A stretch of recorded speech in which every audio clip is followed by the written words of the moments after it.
Welcome back, everybody, as we continue to look at some of the coolest dudes of the Old Testament.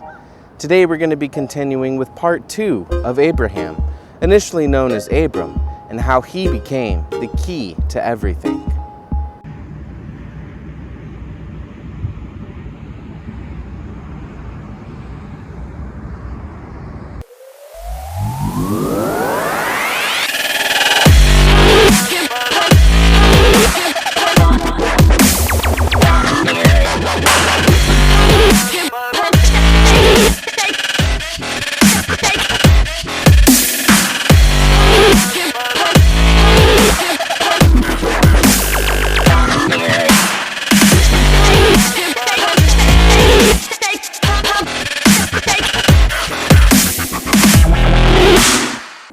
In the last video, we talked about how Abram earned the title of the idol smasher by refusing to worship the idols that the society around him was.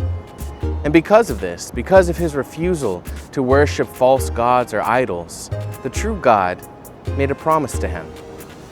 If you will go, leave this house, leave the house of your father, leave this land that you live in, and go to a place that I will show you, then I will make of you a great nation. And so they left.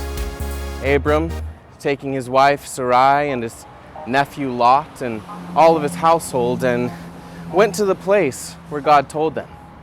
They traveled from the border area of what was now Syria and Turkey into what is now the land of Israel.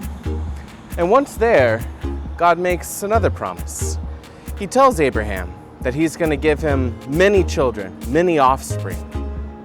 God tells Abram that his descendants will be so plentiful that you'd have to be able to count the dust of the earth in order to count their number.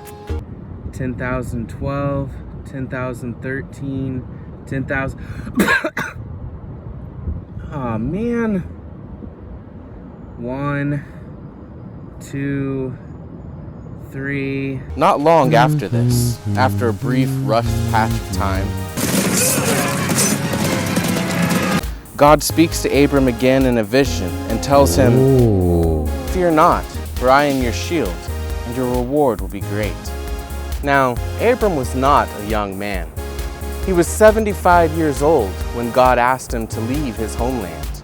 And now he's 85 years old. And he says to God, "My reward is going to be great? What reward? You said I'd have many children, but I'm an old man and I have none." And God says to him, "Because you believe in me and because you worship me, I have made you a promise.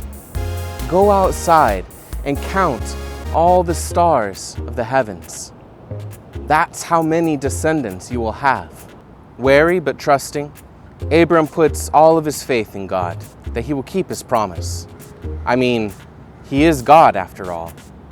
And so God makes a formally binding legal agreement with Abram, a covenant. 14 years later, God finally speaks to Abram again. He reminds him of the promise that he's made and also tells Abram what he needs to do. He says, "Walk before me and be perfect. Live a life that is holy and love me as I have loved you, and live according to my commandments. Do this, and I will give this land that you're in to you and to all of your offspring." And then he does something interesting. God changes Abram's name. He adds, in English, just a single letter, an H, and makes his name Abraham, which literally translates into father of many.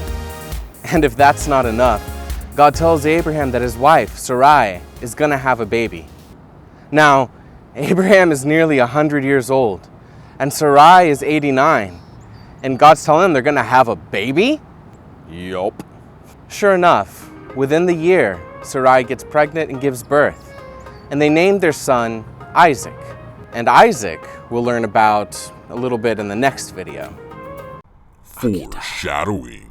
Now, there wasn't a lot of action in this week's video, I know. But what I did talk about is perhaps one of the most important things that has ever happened to humanity. You see, Abraham is not just the father of a nation. but he's also the father of 3 world religions: Judaism, Christianity, and Islam. Judaism traces its lineage through the offspring of Abraham, Isaac. And Islam traces its lineage to Abraham through another of his offspring, an illegitimate son named Ishmael, whom we didn't talk about this video. And Christianity traces its lineage to Abraham by being the continuation of the Jewish faith, the fulfillment of it. And Abraham holds this important role because it was he who finally turned away from the idol worship that the world was participating in and decided to worship the one true God, believing that that's all there really was. And again, as I said before, because of this, God made him the promise that he would bless Abram and bless his descendants. And this is indeed what happened. The descendants of Abraham became the Israelites. And though they slipped up here and there, for the most part throughout history, they stayed true to the worship of the living God. And so God blessed them with the ultimate blessing, the incarnation of the Word of God as Jesus Christ. Because of his willingness to go against the way that the world was worshiping, to go against his own family even, God blessed Abraham and made him the key to everything that would come. In my last video, I talked about how Abraham, as a youth, rejected the idol worship of his father and those around him.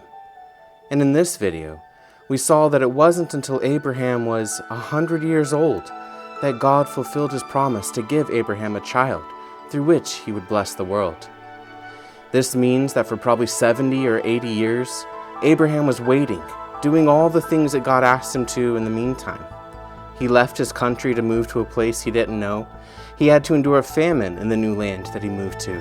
His wife Sarah was abducted twice by kings. He fought a war to save his nephew Lot.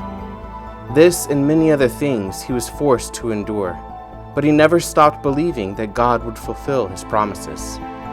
Abraham is a model of endurance and patience for us, a lesson that God doesn't always work quickly in our lives, but when he does, it is always amazing.